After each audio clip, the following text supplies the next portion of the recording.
Trade पर जमकर बढ़े यूरोपीय सांसद, लेकिन भारत का नाम आते ही मतभेद भूलकर एक हो गए। भारत और यूरोपीय संघ के बीच फ्री ट्रेड एग्रीमेंट पर सहमति बनने के बाद यूरोप में इसका असर साफ दिखने लगा है। एक टीवी डिबेट के दौरान अलग अलग राजनीतिक दलों के दो सांसद व्यापार मुद्दे पर बहस कर रहे थे, लेकिन भारत का जिक्र होते ही दोनों की राय एक जैसी हो गई। सांसदों का माना कि यह डील यूरोप के लिए बेहद जरूरी है और इससे आर्थिक मजबूती मिलेगी।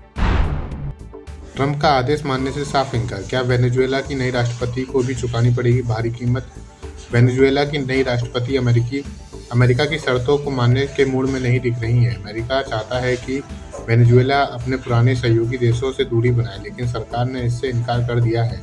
इसी वजह से अब राष्ट्रपति अमेरिकी खुफिया एजेंसियों की नज़र में आ गई हैं। इससे पहले वह पूर्व राष्ट्रपति गिरफ्तारी ने अंतर्राष्ट्रीय स्तर पर काफ़ी हलचल मचा दी थी।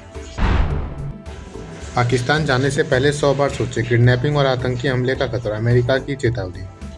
अमेरिका ने पाकिस्तान की यात्रा करने वाले अपने नागरिकों के लिए सख्त ट्रैवल एडवाइजरी जारी की है। इसमें आतंकवाद और अपहरण के खतरे को गंभीर बताया गया है। रिपोर्ट्स के मुताबिक आतंकी संगठन और आपराधिक गिरोह फिरौती या राजनीतिक मकसद से विदेशी नागरिकों का निशाना बना सकते हैं। एडवाइजरी में बाजार, होटल, एयरपोर्ट और सार्वजनिक स्थानों को संभावित खतरे वाले इलाके बताया गया है।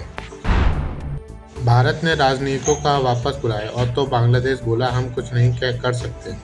भारत द्वारा अपने राजनयिकों को और उनके परिजनों को वापस बुलाने के फैसले पर बांग्लादेश ने प्रतिक्रिया दी है। बांग्लादेश के विदेश मामलों के सलाहकार ने कहा कि उन्हें भारत की ओर से किसी तरह की औपचारिक सुरक्षा सूचना नहीं मिली है। उनका कहना है कि देश में ऐसी कोई स्थिति नहीं है जिससे विदेशी अधिकारियों को खतरा हो।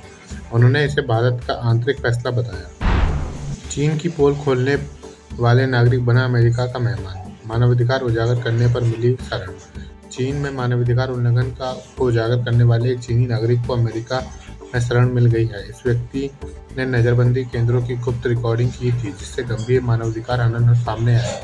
अमेरिकी न्यायाधीश ने माना यदि उसे वापस भेजा गया तो उसे यातनाओं का सामना करना पड़ सकता है। इससे फैसले को चीन के लिए बड़ा झटका माना जा रहा है। Thank you so much for watching this video. Don't forget to like, comment, share, and subscribe.